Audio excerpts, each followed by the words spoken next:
And we are happy that Nairobi Club is hosting us today. And I wish you a very successful meeting. Yeah. Thank you very much. Assistant Governor Gugi is a very supportive Assistant Governor, and we are truly blessed to have his leadership. Thank you. So it's now almost 1 p.m. I will call the meeting to order.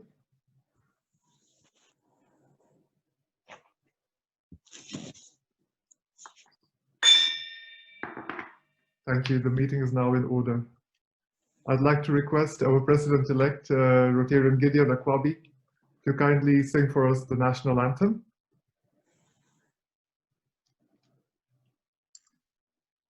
And we're joining you. Okay. We'll sing the national anthem. One verse English, okay? Sorry? Oh God, let's go. Okay, let's go. Oh God of all creation, blessed are the nation, our shield and defender. May we dwell in unity, peace, and liberty. Plenty be found within our borders. Excellent. Thank you so much. And now I'll request our Sergeant at Arms, Dr. Beatrice, to kindly say a prayer for us. Good afternoon, everyone. It is my distinct pleasure and privilege to serve today as Sergeant at Arms. My prayer today is from a verse of a hymn that my father and I often sing. Let us pray. Great is thy faithfulness, pardon for sin and a peace that endureth. Thine own dear presence to cheer and to guide, strength for today and bright hope for tomorrow. Blessings all mine with 10,000 beside. Great is thy faithfulness. Amen. Amen. Amen. Amen. Amen. And now I'll request President-elect Gideon to kindly recite the four-way test. Of the things we think, say, or do. 1, is it the truth? Is it fair to all concerned? Will it build goodwill and better friendship? And will it be beneficial to all concerned? Thank you. Thank Are you you. listening or? Thank you. Did you get me? Yes, definitely. Perfect. Perfect. And now Thank you. I'd Thank like everyone to kindly charge their glasses, or if you do not have something to drink, you can have your palm on your chest. And there we are, to the President of the Republic of Kenya. To the President.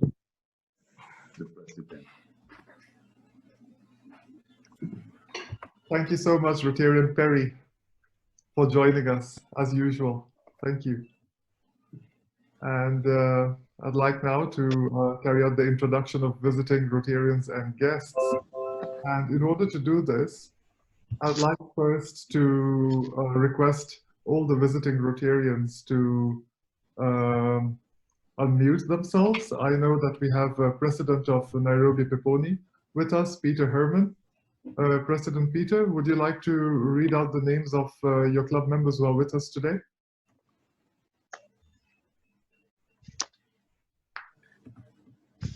Yes, good afternoon, President Beatrice, and all the Rotarians present here. We have from Peponi, Nirali, Matwi, Vincent, and yes, these are the ones. A small group, we are a small club, but we have also been believing in small is beautiful. Thank you. Thank you so much. Thank you, President Peter. I now request, thereafter we have Rotary Club of Mashariki. President Martin. Good afternoon, Rotarians, family and friends of Rotary. President Ritesh, thank you for hosting us. Well, I have a team of, I have my PE, Carol, Yes. I have my secretary, Judy, and the president for the Rotary Club of Mashariki, Stacy. Thank you very much. Thank you. I'd like past President Sarah to kindly say a word to us. How are you? Oh, so good to see you, President. How are you? Oh, I'm so happy to join your team today. Looking forward to hear what you have to offer us today. Thank you. Thank you. Thank you so much. Thank you, President. And I'd like now to request, okay, we have members from Rotary Club of Embu, Nelly Kiragu and Emma Bosibori. Welcome. We have Rotarians from Rotary Club of Tika and Tika Road joining us. And we also have Rotary Club of Kikuyu, Rotarian Banjiku with us. And lots of Rotaractors from Rotaract Club of Nairobi Central. So welcome to all. I will now request Rotarian Perry Ditch to kindly say a word. Well, thank you, President Ritesh and Ambassador Dr. Josephine Ojiambo. It's a joy again to see everybody as it is 6 a.m. here in the USA. And I'm about to begin my work day, but I truly enjoy this. And a special blessing happened to me, President Ritesh, in that I was initially supposed to go in early to work, and I would not be able to see most of the meeting, but we were able to accomplish much yesterday. So I'm very, very looking forward to Michael's presentation today, as I usually see him on the coast, or at least the picture of the coast. And now he has lots of books. So I know I will gain lots of knowledge from this presentation. So once again, greetings from District 7730. Thank you. Thank you so much. And kindly Thank you so much. Best greetings to members of your club. Ambassador Josephine? I was just also echoing and adding to your voice of thanks from to Perry Ditch. That's all. Thank you. President Ritesh, thank you. Thank you. And I believe Rotarians have guests today, and I'd like to request past President Mike Eldon to introduce his guests.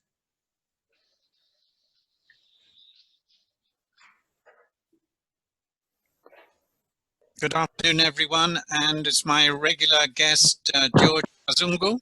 My other regular guest, Michael Hopkins, we'll hear more about a little later.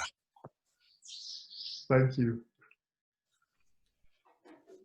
Rotarian Rashmi, have your guests arrived?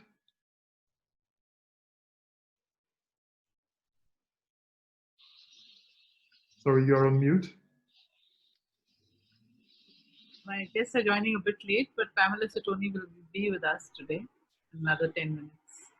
Thank you. Rotarian Anuja, any guests today? Hello, President Ritesh, and hello, everyone else. My regular guests are the students from KCA University, the Rotaract Club of KCA. They are actually currently doing exams, so we don't have any guests today. Thank you. Thank you. Any other Rotarian with guests today? No. Okay, in that case, I'm now going to go into announcements. And we have a number of announcements, but first I'd like Ambassador Josephine to kindly give us some updates of what's happening perhaps at district level and maybe beyond. Thank you very much, President Ritesh, fellow Rotarians and all our guests. Good afternoon.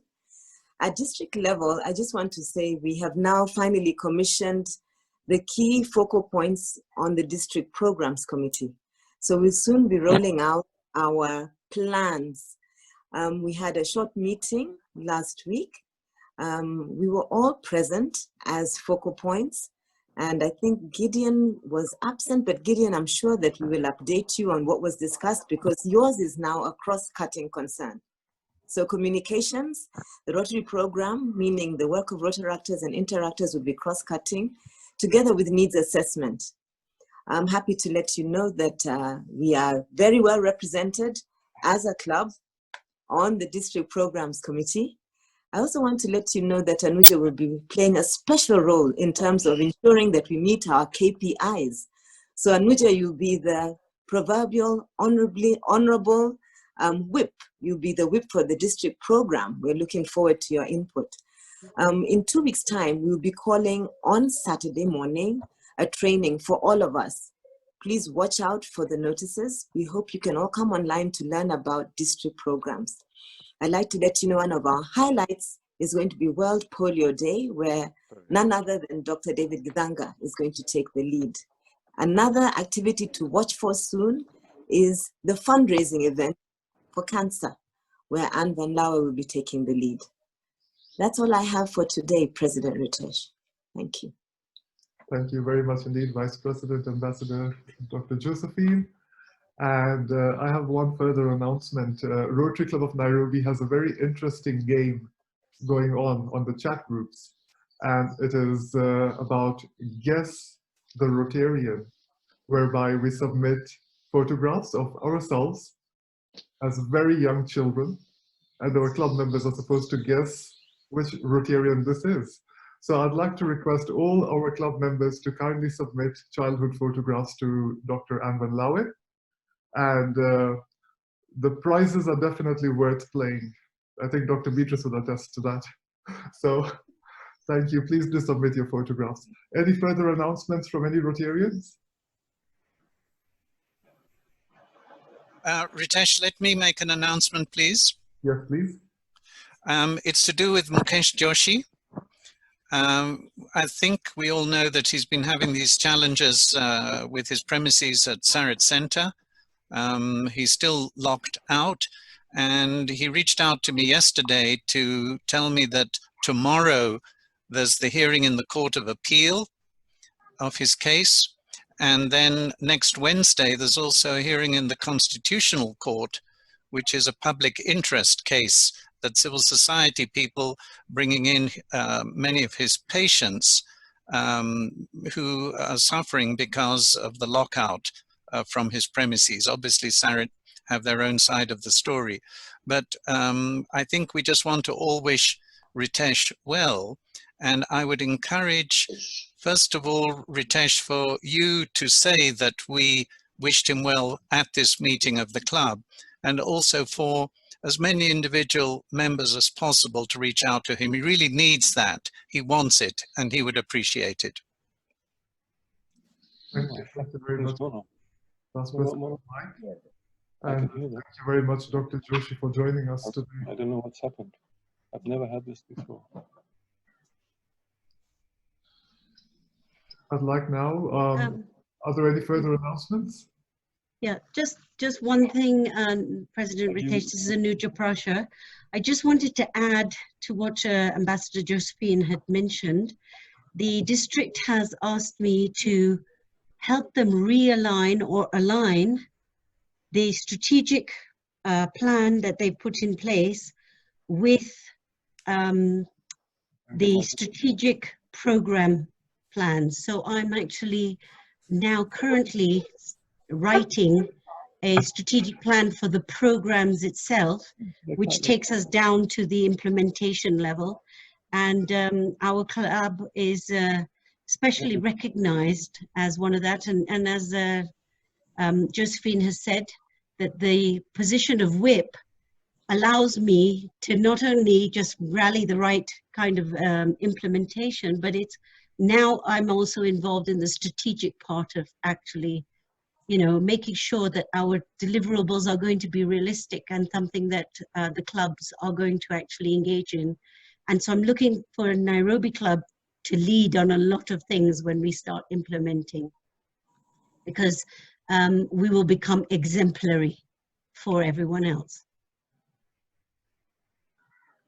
Thank you very much indeed, Rotarian Anuja. Any further announcements from any Rotarian? Oh no. Oh, what do I do? You can't just start. Sorry, I'll request everyone to kindly mute. Thank you. I'd like Dr. Beatrice, our Sergeant at Arms today, to kindly carry out her duties. Thank you, President Ritesh, Vice President Ambassador Dr. Josephine, fellow Rotarians and guests. Today, I would like to reiterate at this time we're trying one and all to take personal responsibility to prevent the spread of the coronavirus, to just reinforce certain points that I'm sure we're all aware of, but often need reminding. I would like to start by sharing a story from one of my favorite books that illustrates the point about taking personal responsibility. So there is a wonderful story told about a man who is out walking one night and comes upon another man down on his knees looking for something under a street lamp. The passerby inquires as to what the other man is looking for. He answers that he is looking for his lost key. The passerby offers to help and gets down on his knees, and he helps him search for the key. After an hour of fruitless searching, he says, "We've looked everywhere for it, and we haven't found it. Are you sure that you lost it here?"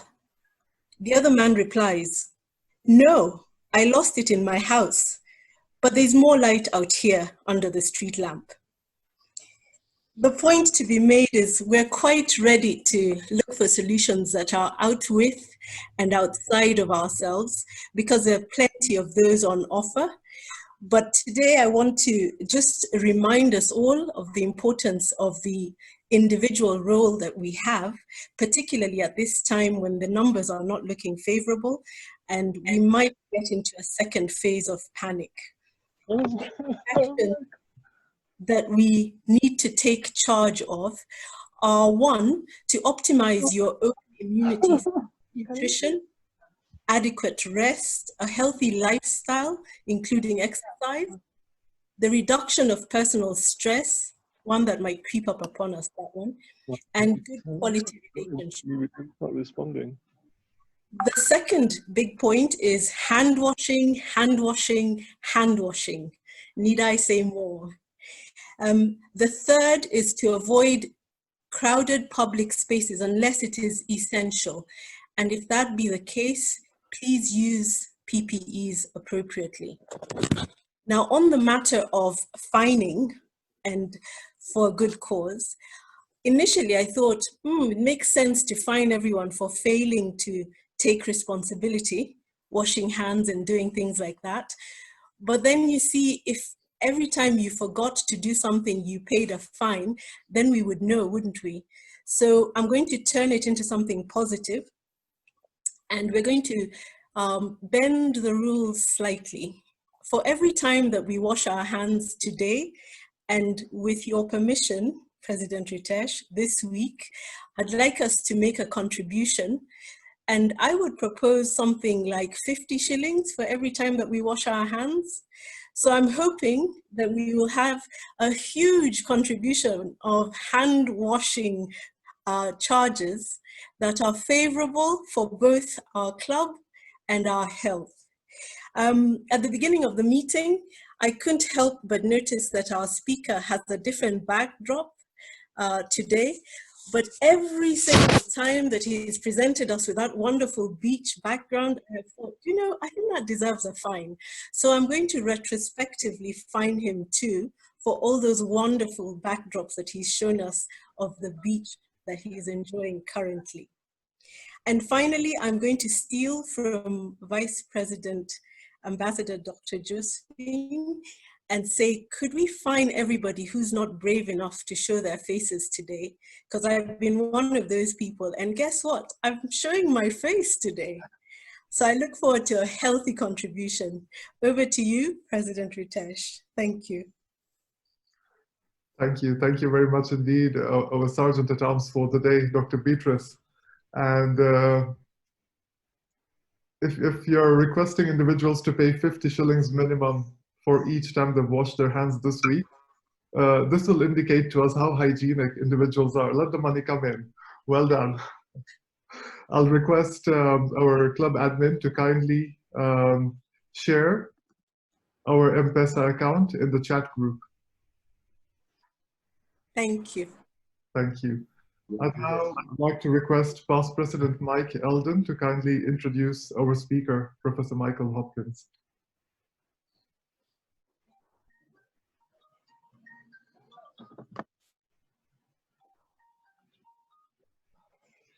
Hi, Mike.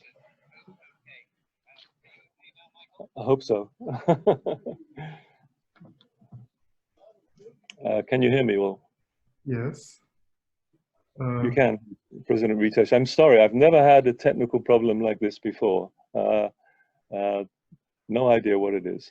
But if you can hear me, that's okay. Yes. Yes, I'll just request Past President Mike Eldon to kindly introduce you. Thank you very much.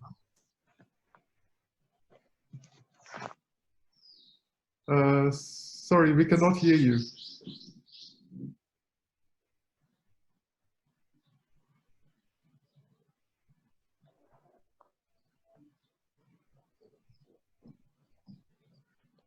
Past President Mike? Past President Mike, you're on mute. No, he's not on mute. But for some reason, we can't hear you.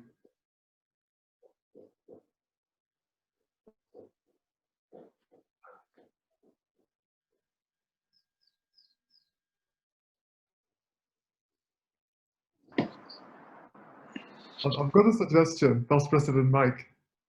If you can hear me, can I give you a call and keep you on loudspeaker? Perfect. So, dear Rotarians and guests, kindly do hold for a moment whilst Past President Mike is going to speak to us via speaker. Can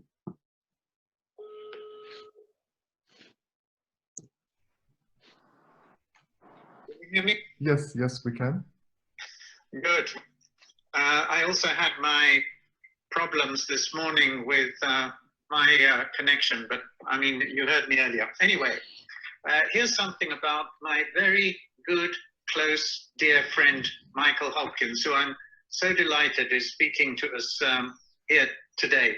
Michael is an academic, a consultant, a businessman, and he's like the guru on this topic that he's speaking about today.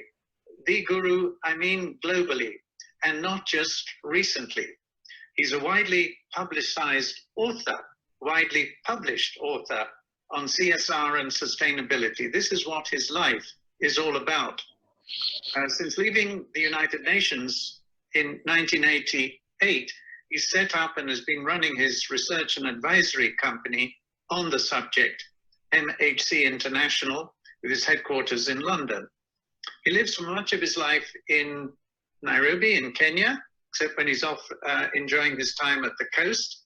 He also spends a lot of his time in Geneva. He should be there for the last several months had it not been for COVID. He's worked for big corporates in the past, IBM, ITT, BAT, and others. And much International Labour Organization in Geneva as a senior economist. He advises the European football guys on CSR, and he is all over the place as an academic in many continents. He's held professorships at Middlesex University and Brunel in the UK, Geneva, and George Mason in the US. He actually founded the Center for CSR Research at Middlesex University, and also CSR activities at University of Geneva. And even now, he's an adjunct professor, including here at the Management University Africa, the University of the Kenya Institute of Management, and plus in India. Also on this subject, he's a co-founder of the Institute for Responsible Leadership, which I know a thing or two about, being a leader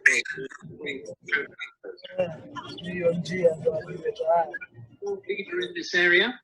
And the other thing to mention, Michael, is that he has a wonderful wife, a Somali lady, who herself was with the World Bank and a graduate of Oxford University. I think we should have her speak with us one of these days.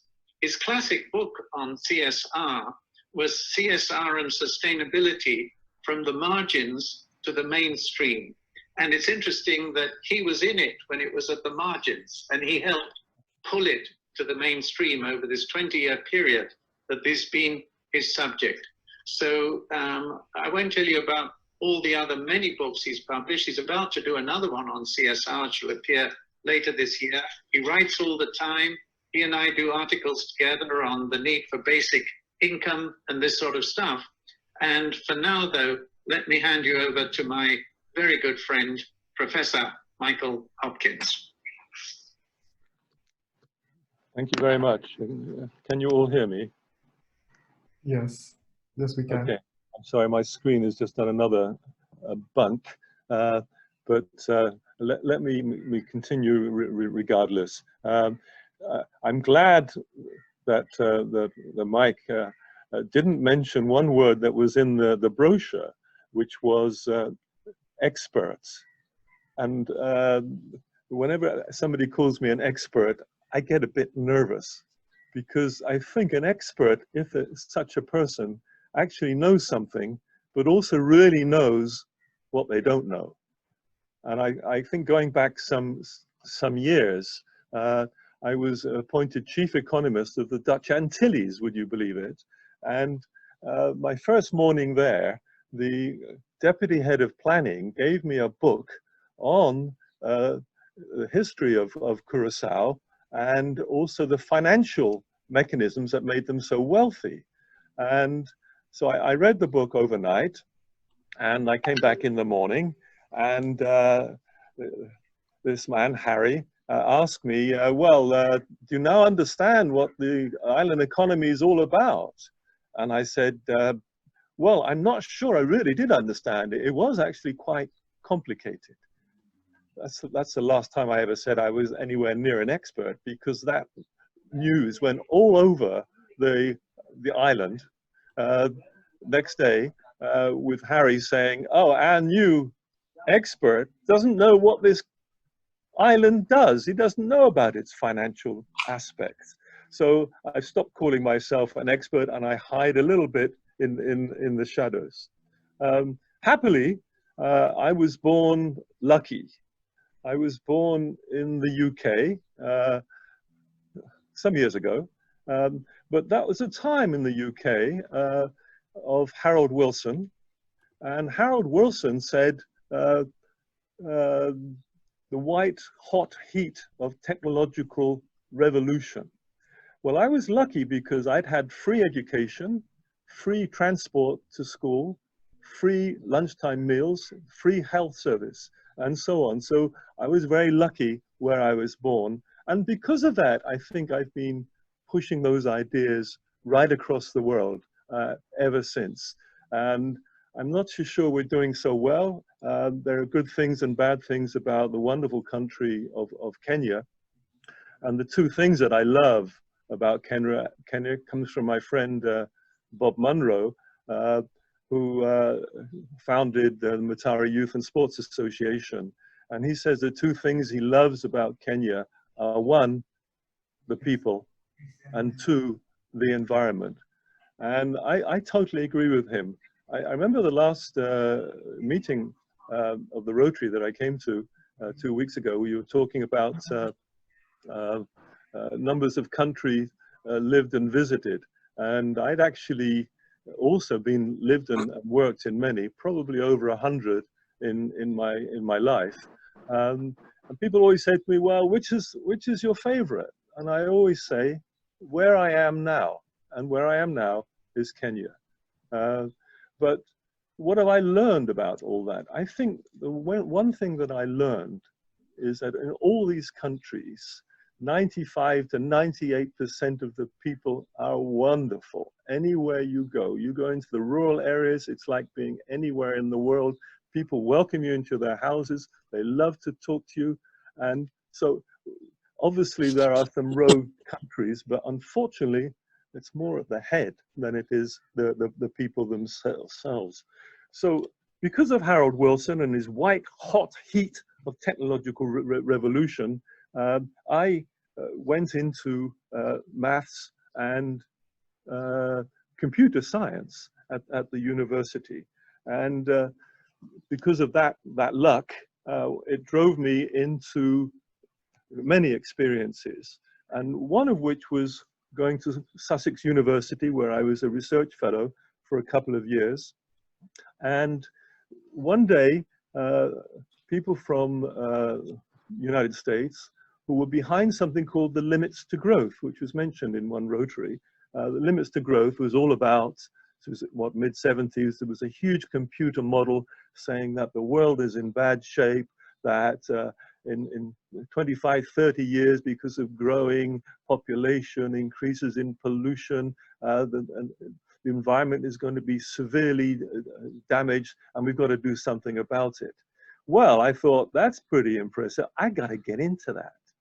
So I went to work with the Meadows team in, actually they had an advanced NATO seminar in Germany, and I went for 6 weeks, and I became the expert on the modeling technology behind the Limits to Growth. So when I came back to Britain, I had my moment of fame. I was, for about a week, knowledgeable, probably the only one there. And at the same time as that, lucky, because the United Nations called Sussex University, asked the person behind the technology, invited me to Geneva.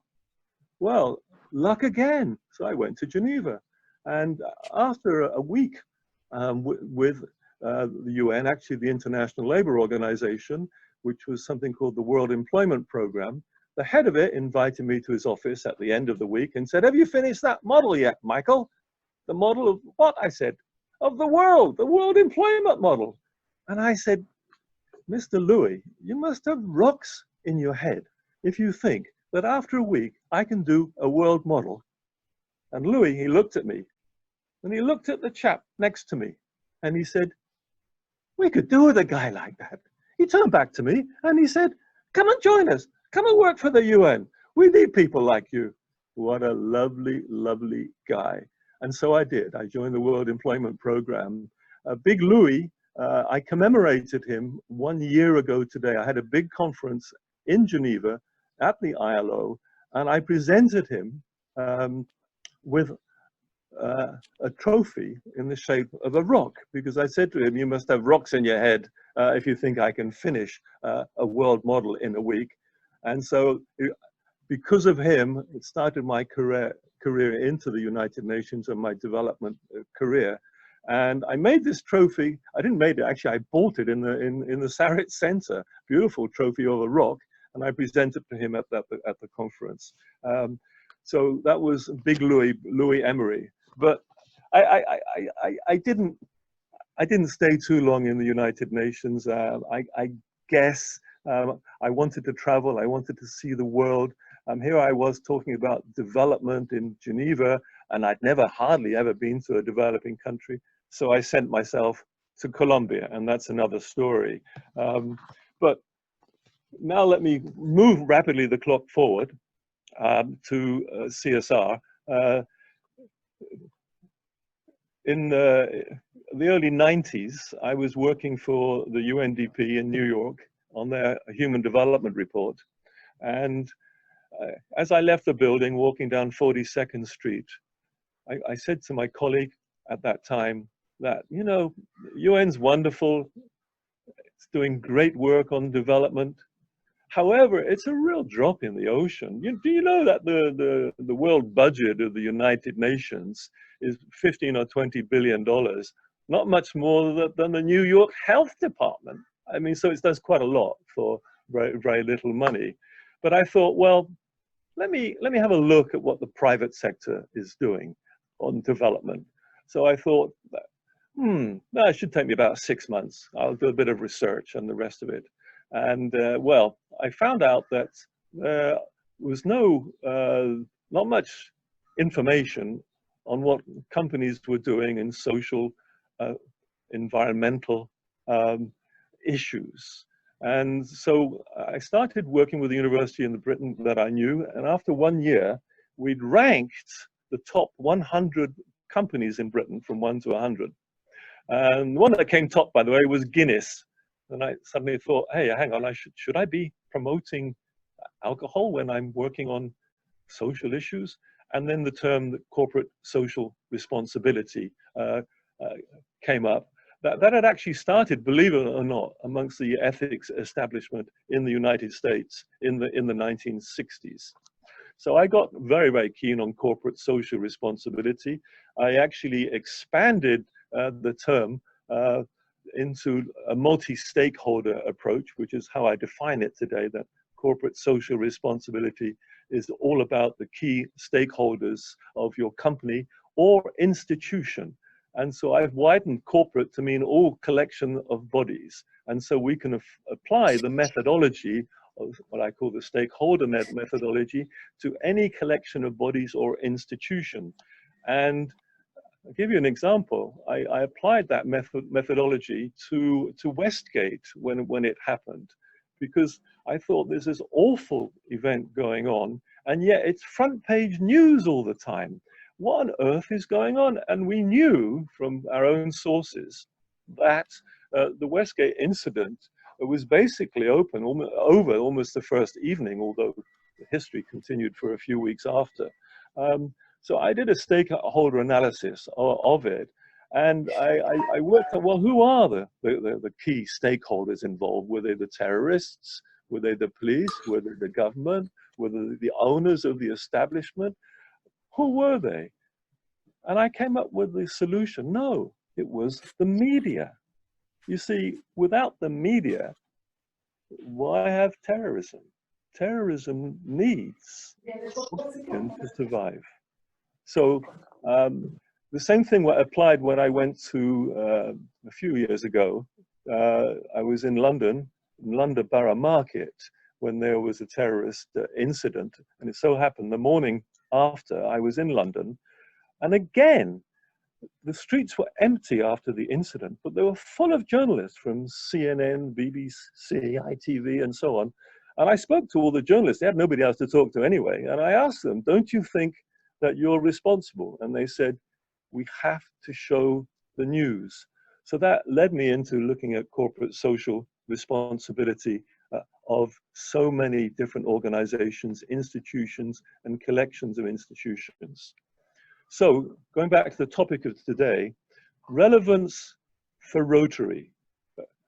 Mike, when I had a chat, Mike Eldon, I had a chat with him a few days ago on exactly that.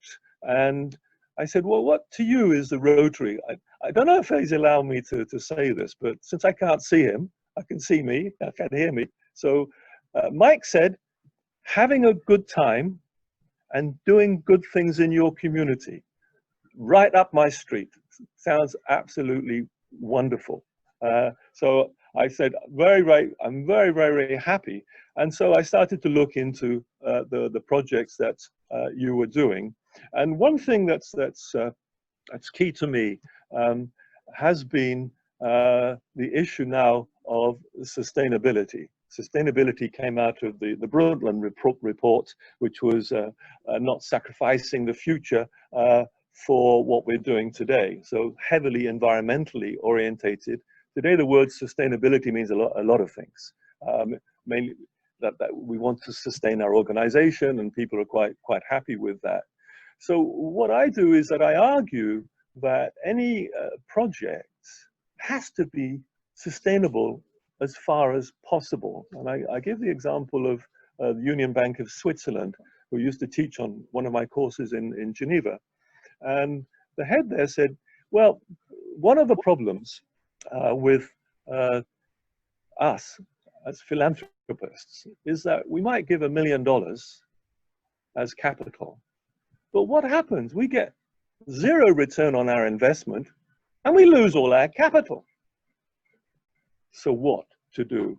So since then, I've been talking a lot with NGOs and so on. You might know that in India, 2% of large company profits goes into CSR projects. And I've been working there as well, trying to make them move into sustainable projects. So what do I mean by that? Let me give you an example from Mike Eldon's father's country, Romania, where I was last year. And I've been in the countryside talking to people to try and find out issues about how is Romania ticking, because I'd never been there before. And the best way is to get out of the capital of the city and go and talk to people. Anyway, when I came back into the city, I was approached by a young lady, I think in a nurse's outfit, asking me for money, and spoke very good English. And so we had a chat, and I said to her, well, what are you doing? And she said, well, we look after orphan children or street children, and we bring them to our home and we look after them. And I said, well, that's absolutely marvelous. And what do you do looking after? Well, we give them food and housing and education. Oh, that's absolutely marvelous. And then until when? Well, she says, until they're 15 or even 18 years old. And I said, well, that's marvelous, but that means that when I come back in a year's time, you're still going to be asking me for money. She said, yes. I said, well, did you think about perhaps asking your graduates to contribute something? Get them to sign a contract when of a legal age, saying at some point, if they do very well in the future, that they will transfer 2 or 3% of their income to you. And she said, oh yeah, we should think of that. The same idea I gave to Bob Munro for Misa, which works in the Matari slum and uses sport for development. And Bob's NGO has led up to today to 135,000 alumni. So 135,000 people have gone through his NGO, and many, and maybe even some people with us today, who are famous doctors and lawyers, also famous footballers and so on. So the same thing, I said to Bob, let's have a contract with people before they become your alumni, and if they become successful, so they can transfer part of their income back to you, so you don't keep having to race after betting companies and the like in order to get more money. So that's one project that we've been doing here in Nairobi. I've also been approached in recent times to talk about a little bit about the future of corporate social responsibility and sustainability during the pandemic. And I did a TV show, and it came out last week on that. I work with a TV in Swiss TV based in Geneva, and we did this actually via Zoom. And one thing well, as Yogi Berra said when you're talking about the future, is that it's tough to make predictions, especially about the future. So anyway, I had a go talking about what do I think was going to happen. And it seems to me that there's going to be huge changes. I don't think it's going to be the new normal. And there's also the other pandemic, which is around the corner, which is climate change. And I think more and more companies and governments have got to start gearing up for that. Even now, this pandemic that's with us today will go. And that's not a Trumpian forecast, but there are lots of people working on vaccines and antibodies and so on. And that will come to fruition, probably not until early next year. And it's going to be pretty difficult to get to Kenya. And I see the government is doing something about it, all that, except for that awful article that came out this morning about all those billions going somewhere else. That's got to be stopped. I think that could well be something for the Rotary to get involved in, which is the future.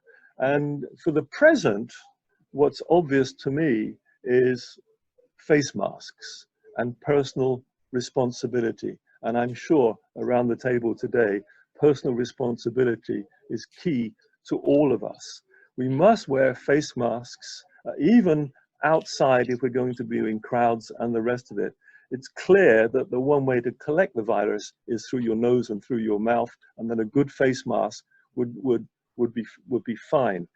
Because of the pandemic, I've been in Nairobi since October last year. And in fact, it's a blessing in disguise. I hadn't actually lived in a country for so long since I was a kid. I've been here for what, nearly a year? Wow. Do I like it? Yeah, I love it. Absolutely love it. I'm on the beach, as you know, right now, and I can see the sea from here. Magnificent, fantastic people. Yes, a heck of a lot of issues. One thing that Mike Eldon and I have been working on is to, as well as free face mask in the slums, is a basic income as well. So any ideas on that so that we could move that forward, we'd be very, very happy.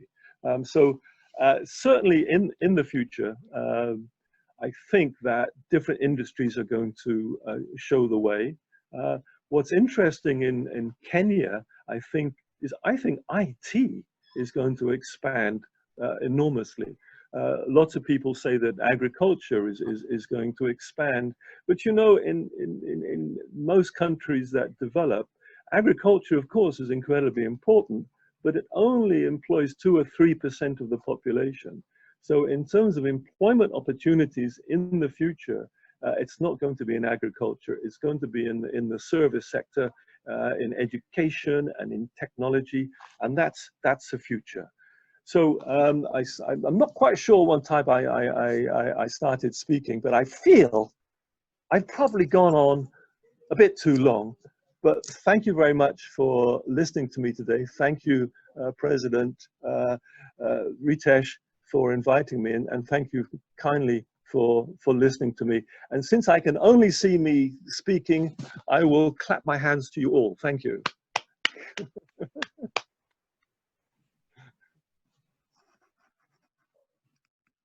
Thank you. Thank you very much indeed, Professor Michael, and allow us to clap as well.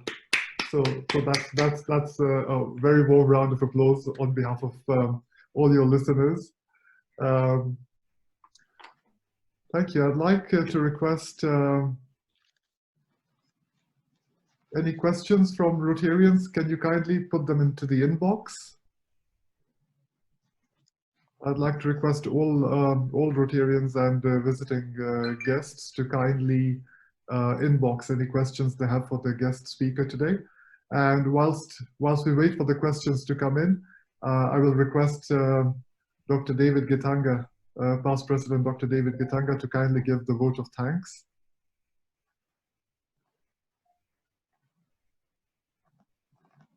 President Ritesh, thank you very much. Can you hear me? Yes. Yes. Can you hear me? Yes. Yes. Like the rest of technology has a way of humbling us and trying to, well, since my laptop isn't connecting, but to thank the speaker, Professor Hopkins, for a wonderful presentation this afternoon. But he fails to tell us how he is related to Hopkins School of in the university, which is a very important public health school. He did take us down a journey that gives us a lesson as to how we move our careers, accepting into the unknown. I mean, he's given a little task. He's able to read a book overnight and become an expert, or he underrates himself, and basically moves from one strength to another. And I think that is a very important issue in a consultant. Thirdly, he did actually emerge as a consultant because he acknowledged there are some things that he didn't know. And as you know, a joke, a famously repeated joke about a consultant being one of those people that you wish to tell you time, they keep you watch. Clearly, he is in that kind of a person. But I like his definition of CSR, multi-stakeholder approach.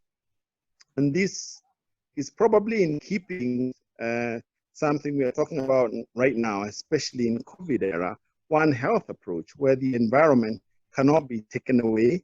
You cannot leave health as important, as well as each social economic status. One Health approach being very important and something that we must all.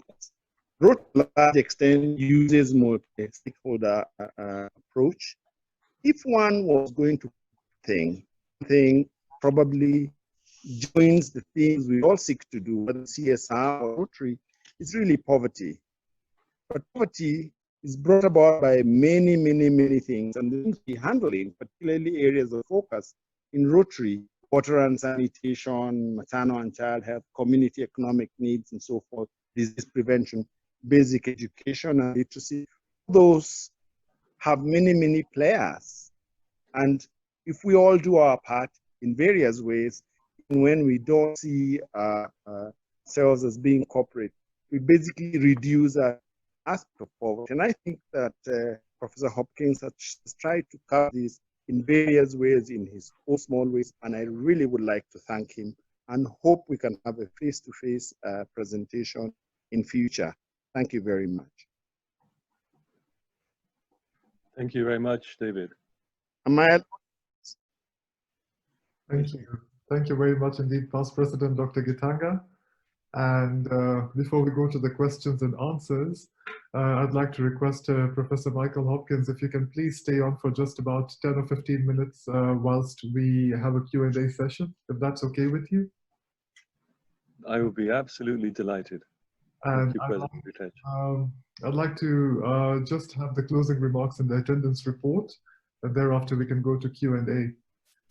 Thank you very much indeed, Professor, and it's always such a pleasure to see you at our meetings. Today, I'm missing the beautiful beach backdrop because I really love the beach, as most of us do. But the books are very apt for the talk today, and none of us can actually say that you're at the beach since you're all dressed up in a bow tie and all. So, thank you for the wonderful talk, and I'd like to let all members know that. Professor Michael Hopkins is soon to be a member of Rotary Club of Nairobi, for which we are very proud. And we'd like to thank Past President Mike Eldon. Thank you so much. Today, thank you, President Ritesh. Thank you for the closing remarks. Attendance report. Today we have with us our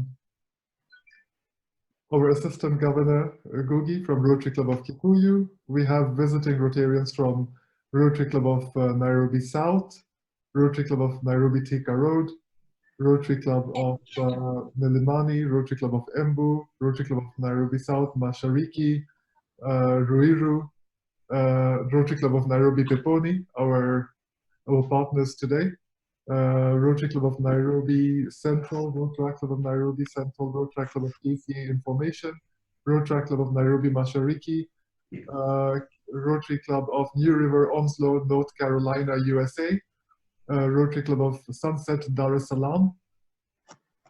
So I'd like to thank all the visiting Rotarians and guests. Thank you very much for attending the meeting today. I'd like you all to please charge your glasses or to have your hand to your chest, and we can say vote. Cheers to Rotary the world over. Yes. To Rotary the world over. Yes, to Rotary. Thank you very much indeed. And our Sergeant at Arms collections are still ongoing. The current count we have has crossed 6,000 shillings, but please do keep in mind that our Sergeant at Arms has requested us to pay up for each time we've washed our hands during the week. So I'm sure we are much more hygienic than we have paid up for. So kindly keep the contributions coming in. Thank you. The meeting is officially closed.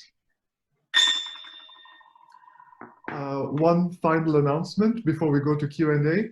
Our speaker next week is Honorable Alphonse Joseph Kanantanam, who is a member of the Rajya Sabha Parliament in India and has currently completed his term as the Minister of Tourism and Culture in India.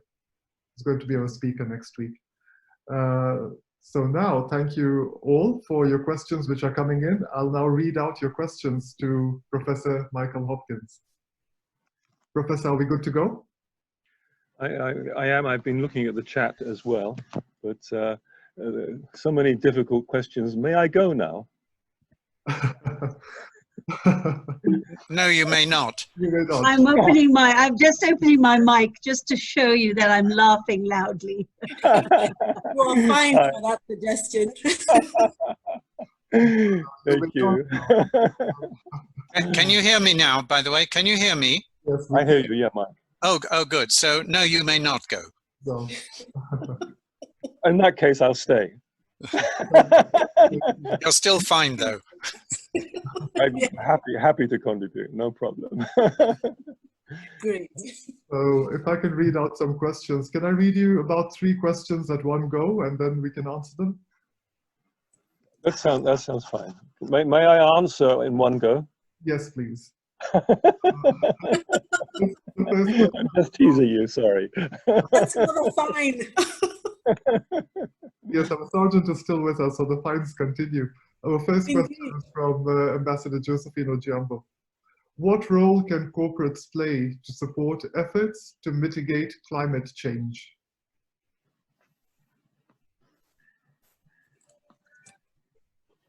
The next question is from Rotarian Anuja.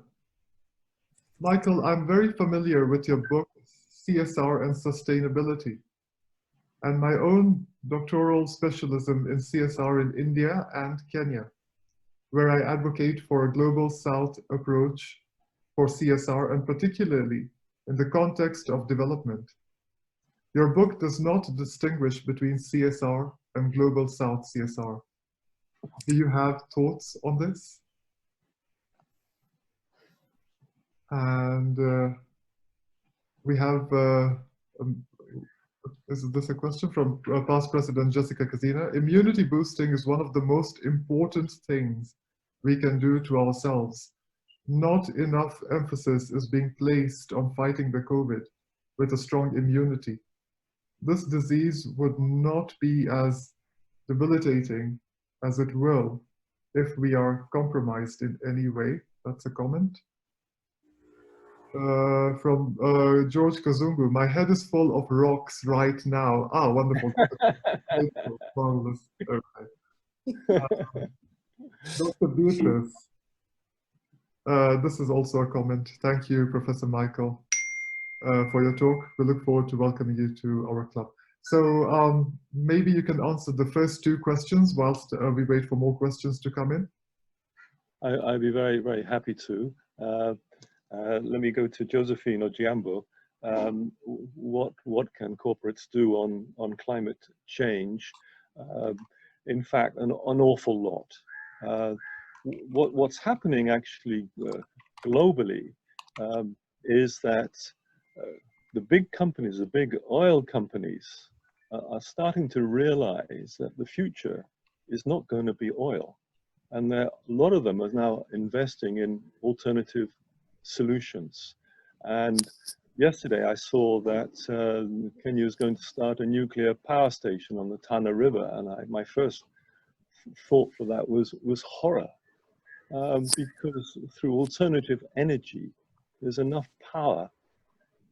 And I don't know if my wife, who's sitting next to me from Somalia, if I fly across the country many times, if you notice flying across Somalia, it's mainly arid and it captures a lot of sun. It's big enough with solar panels to power the whole of Africa. Why can't we get companies involved in that?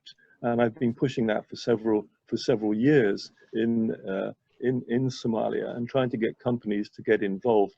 My son, by the way, has got a company on alternative energy. So yes, companies are moving greener very rapidly, far faster quite often than governments are. And you can see that right across the world. Even those companies that you think are awful.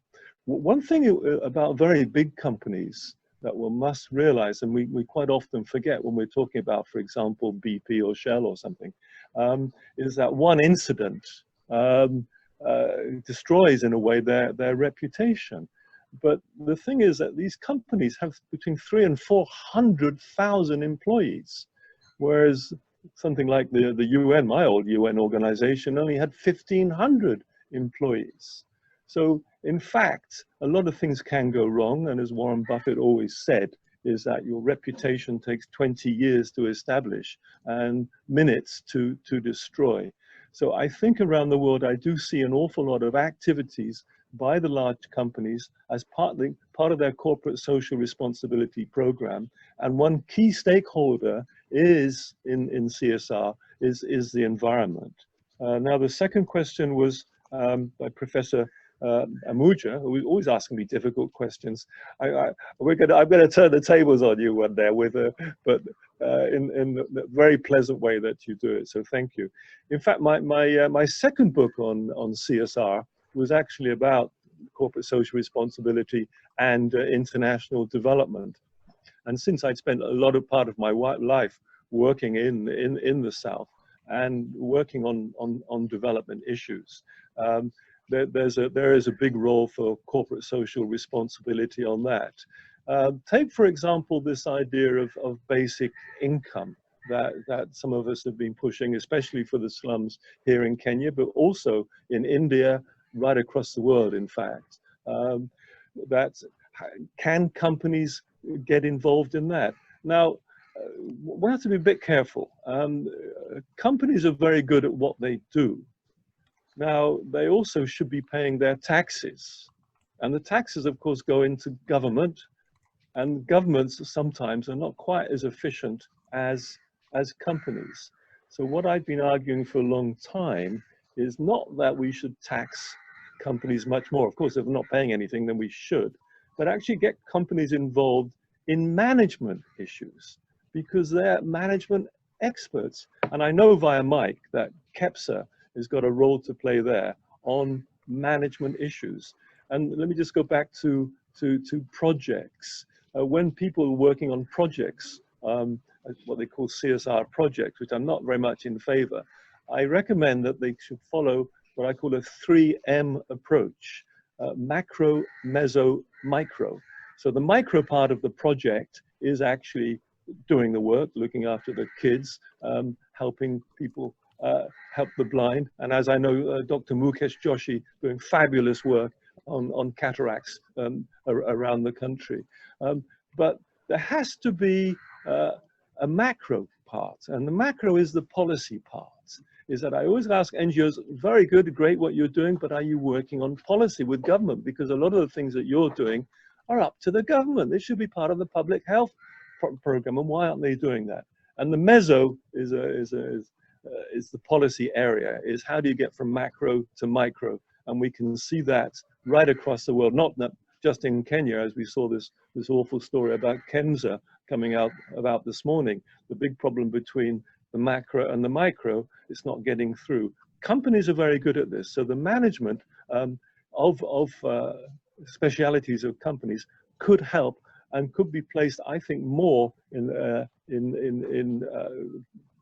governments should work much more with companies through such interlocutors as the Rotary Club, and why not, through such interlocutors as KEPSA. So that was two of the questions, and then there was a third question.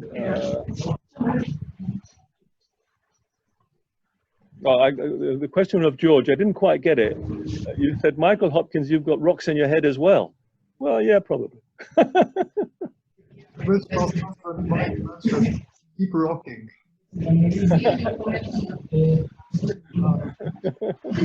We have some more questions, but before we read the questions on the chat group, Dr. Mukesh Joshi has raised his hand. Dr. Joshi?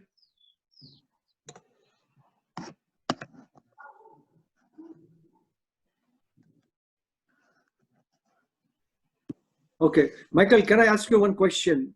You know, what is your take on transparency? Because unless transparency is not going to improve, I don't see any future, long-term future in Africa. This is something, even CSR has to improve on transparency. Thank you. I totally agree with you, Dr. Joshi. And thank you for looking after my eyes, and you've done a great job on them, actually. Thank you. But in terms of, transparency, which is another word for anti-corruption, this is a huge issue internationally right now. And I think in this country, Kenya, the only way is through grassroots action. I think trying to do it top down, it just hasn't worked. I think right from the first presidents in Kenya, who've always mentioned something, including setting up ethics establishments and so on, I think the need has got to come from the grassroots. Now, if the grassroots refuse to pay bribes, if they refuse, if taxi drivers refuse to pay bribes, and we know who to, and we know why, all of a sudden you break the chain. And I think a grassroots movement, and we should advertise it everywhere in those big awful panels we see right across town, which is your personal responsibility. Work with your neighbors, work with your communities, and be transparent and stop as far as you possibly can. So that's certainly my message. And there's another thing, is that these big companies that have been coming in, and big countries that have been coming in and buying all sorts of people, and that I think is terribly worrying for your country. For instance, why are you building a road down, not you personally, I know, down Wayaki Way? Why? Where's the light railway? This is what Kuala Lumpur did. This is what Bangkok did. This is what Rwanda's doing. I mean, where are the light railway systems? And as I mentioned the other day, the problem quite often is that people say, oh, railways always make a loss. Well, that's because they're quite expensive to run. Nobody says that about a road. A road makes a loss too, but nobody pays. So I think definitely tolls on roads, no question about it. Road tax, no question about it. And a big move towards railways.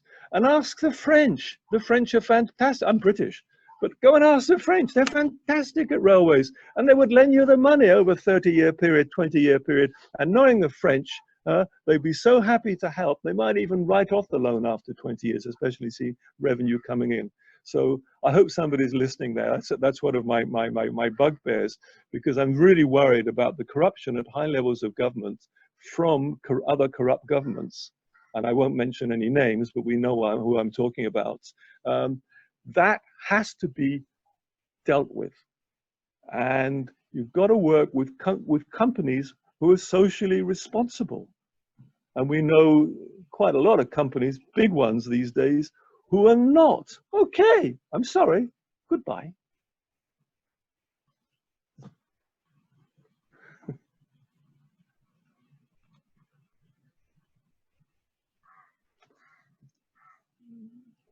Sorry, thank you so much. And we have some more questions.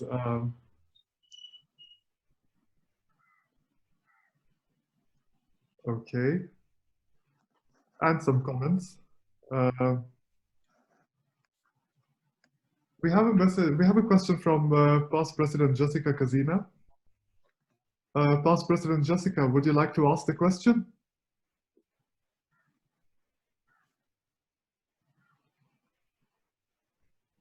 You could read it, but just what I've already written.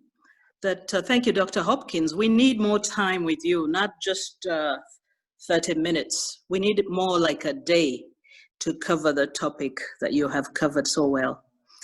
You only scratched the surface.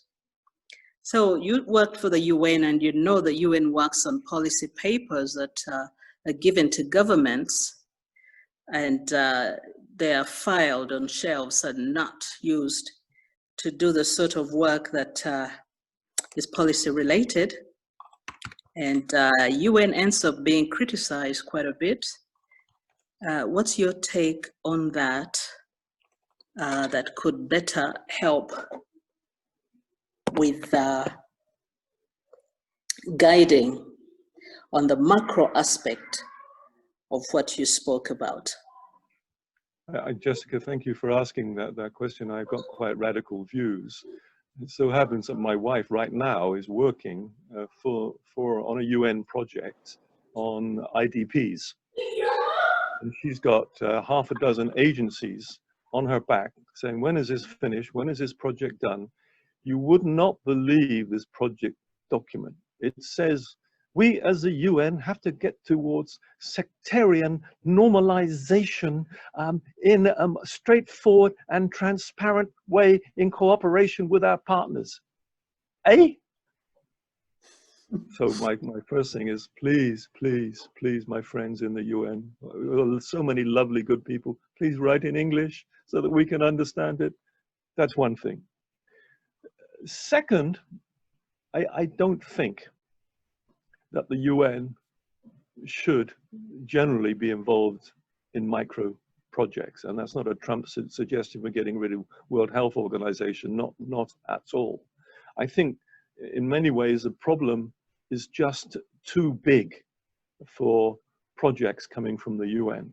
What the UN has to do, and it's good at, is talking. And people criticize the UN as being a talking shop. In fact, the other way around. Thank goodness we have a talking shop. Thank goodness Iraq and Iran are talking to each other in the coffee bar on the first floor of the UN headquarters, where I've spent a lot of time as well, just outside the Security Council. All the work, as you know, gets done outside official meetings, and it's great. I think we should give them much more time to talk to each other and to come up with solutions. I'm not so sure that the UN should actually get involved in micro issues, because then the whole issue of transparency comes in, and their processes are so heavy with bureaucracy because they've got to satisfy 180 countries, which makes them very, very, very heavy. So I think this is not, the UN as such is not the organization. I'm not talking about the specialized agencies, which is very, very different. I'm not talking about UNESCO, I'm not talking about ILO and so on, who are specialists in specific areas. And I think it's good that they do research on those areas and they come out with ideas in how to carry out these issues. And in order to have ideas, yes, they've got to do some projects. I'm now contradicting myself a little bit, but they need to do some projects to get some experience. But I think that experience has to be replicated, and the UN should be working much more at the meso and the policy level than the micro level. I'm not sure I've answered your question totally, because we could talk a lot about the UN, and I do know quite a lot about that. I love the UN, I love the people who work with them. Not all of them, of course, but most of them, the people working in the field, putting their lives on the line in Iraq, in Iran, trying to help people, are absolutely magnificent people. But I'm not quite sure that's the way to go about it. Thank you, Professor. There is a very interesting comment and question here from Dr. Margareta, who has joined in from the US. I will read out her question, but I'd also like her to unmute and say a word or two. She says, Professor Michael, thank you for your marvelous talk and for your joining our club. I wonder if you see Rotary founders as essentially founding CSR.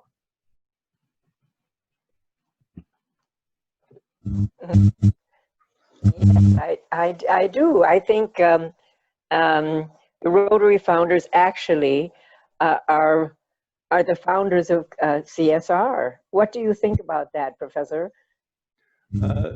Let me claim ignorance, because I can't answer it, but you know I'm a professor, we talk about everything. I'm not so aware of the founders of the Rotary Club. It's quite clear, and talking to Mike Eldon yesterday about it, the origins of the Rotary and what people are trying to do to work with communities. I think it's wonderful. The thing is, though, I believe in multi-stakeholder approaches.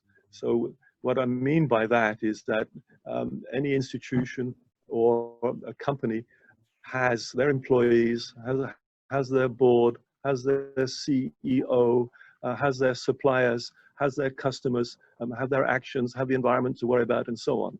So I'm in great favor of multi-stakeholder approaches, and then working with key stakeholders. And we do have a methodology how about to go about choosing key stakeholders.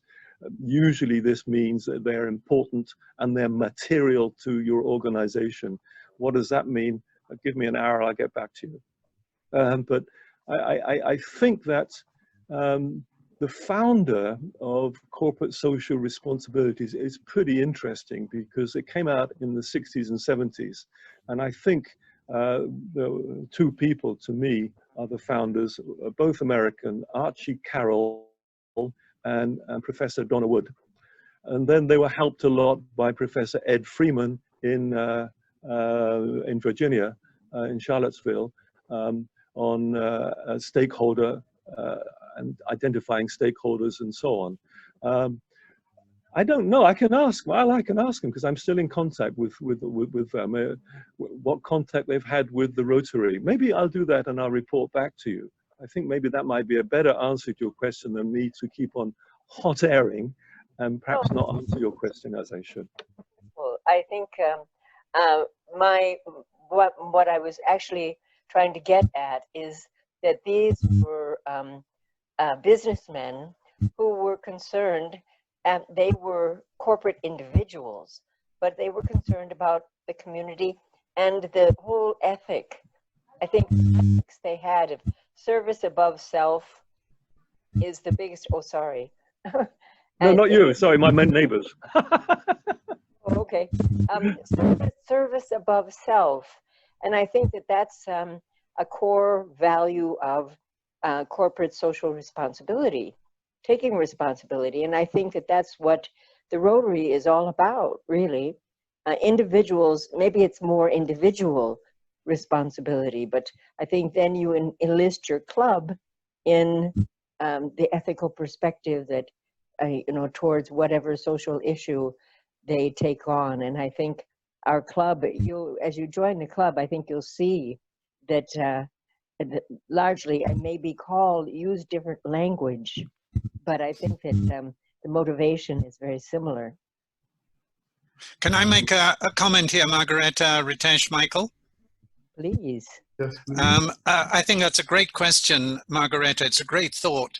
And what we've seen among founding Rotarians, I mean, it started off with the founder as being more a fellowship organization. To be true, he'd come to Chicago, he was a bit alone, he got together with some people, and the second stage of development was to add service to the fellowship. But the thing that bound Rotarians together, as it does now, is the FourWay Test.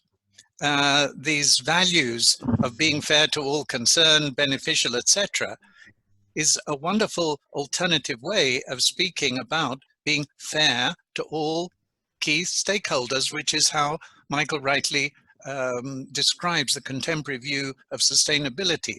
I think the founding FourWay Test of Rotary absolutely speaks to that and supports your thesis, Margareta. Oh, thank you, Michael. Thank you. Yeah, thank you. Let me add something. Is as I said in the beginning, an expert is somebody who knows something and knows a lot of things he doesn't know. And I'm learning from Mike Eldon continually. His background has been remarkable. And for this issue of social enterprise and so on, we had a long discussion last week. And I'm listening, I'm learning, and I know Mike's going to tell me much more about Rotary, and perhaps we'll discuss that, and then we'll get Mike to speak about it at some future meeting. Thank you for sharing your views. You have had a marvelous experience with and I'm glad you came to see CSR. Wonderful. you will have much to teach us. I agree with Jessica. We need for the day. We are glad you're joining us.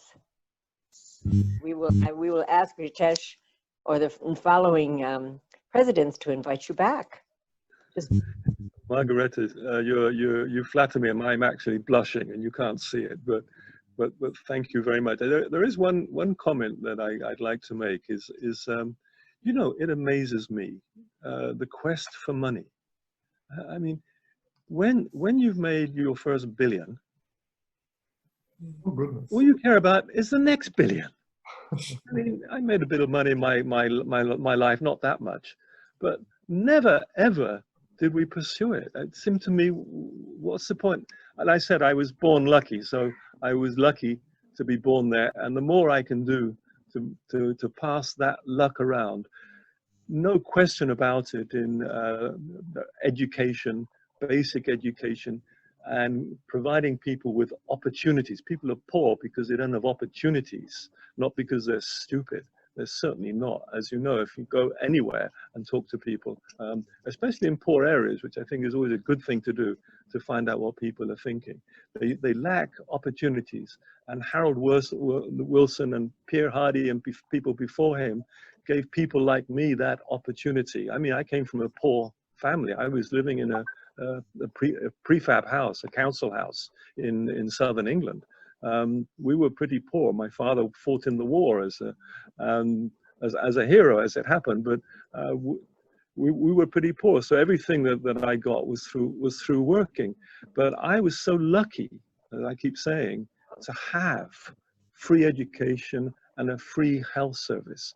And I must say the discussion that goes on in the USA, and I'm often in the USA, it absolutely appalls me that there should even be a discussion about Obamacare, and to get rid of it, my God, the other way around, please. But I know, Margaret, you must agree with me on that. And we don't want to get into politics. I know we're not allowed to, but hard not to. Well, thank you, Professor. We have two further questions. One is from our Vice President, Ambassador Dr. Josephine, and the other is also from a doctor, Dr. Beatrice. Thank you very much, President Ritesh. In fact, my question just follows on the last comment from Dr. Michael Hopkins. You know, Dr. Hopkins, you talked about your life journey, and you've told us even now about your beginning. And you did tell us it was a modest beginning in the United Kingdom.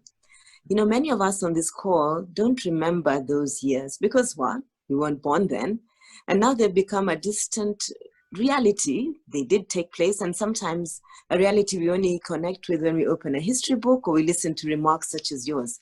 So for the younger people on the call, the younger Kenyans, would you kindly just reflect on what are the assets that we inherited as a nation of Kenyans from the linkages to your beginnings? You mentioned, in fact, the national health system of the United Kingdom and a little bit about education.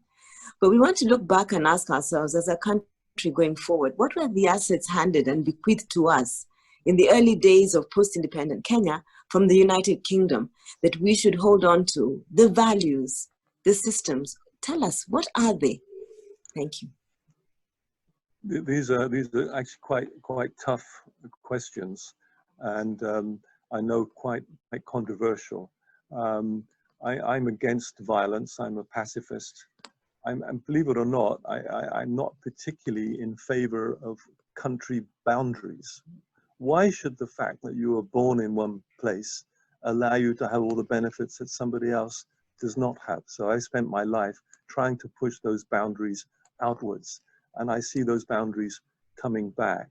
I'm not very proud of what the British did here or even elsewhere across the world. I'm proud of my father who fought the Nazis because and it taught him a lesson. Actually, his lesson was he couldn't wait to get out of that, because he said, here am I in command of a boat full of young soldiers going to France to attack young German soldiers who don't want to be there either. What are we doing? And because he passed those values on to me. And his biggest delight was driving me to university. I was the first person in my extended family ever to go to university. My father came from a family of 13 and my mother from 8. So we do need help, and I was lucky to get help from the government at that time. And I think the same here, is that one can't expect the private sector to do public things for everybody in the country. I think they can help with management, but not in terms of resources. I think the government, you talk to many of them, I've spoken to many, there are good people. They're not all bad, that's for sure. We do understand these things, but it's tough, Josephine, and we can talk more actually on that experience, but I'm quite happy about what my country gave to me, and I'm happy to pay back to them as well.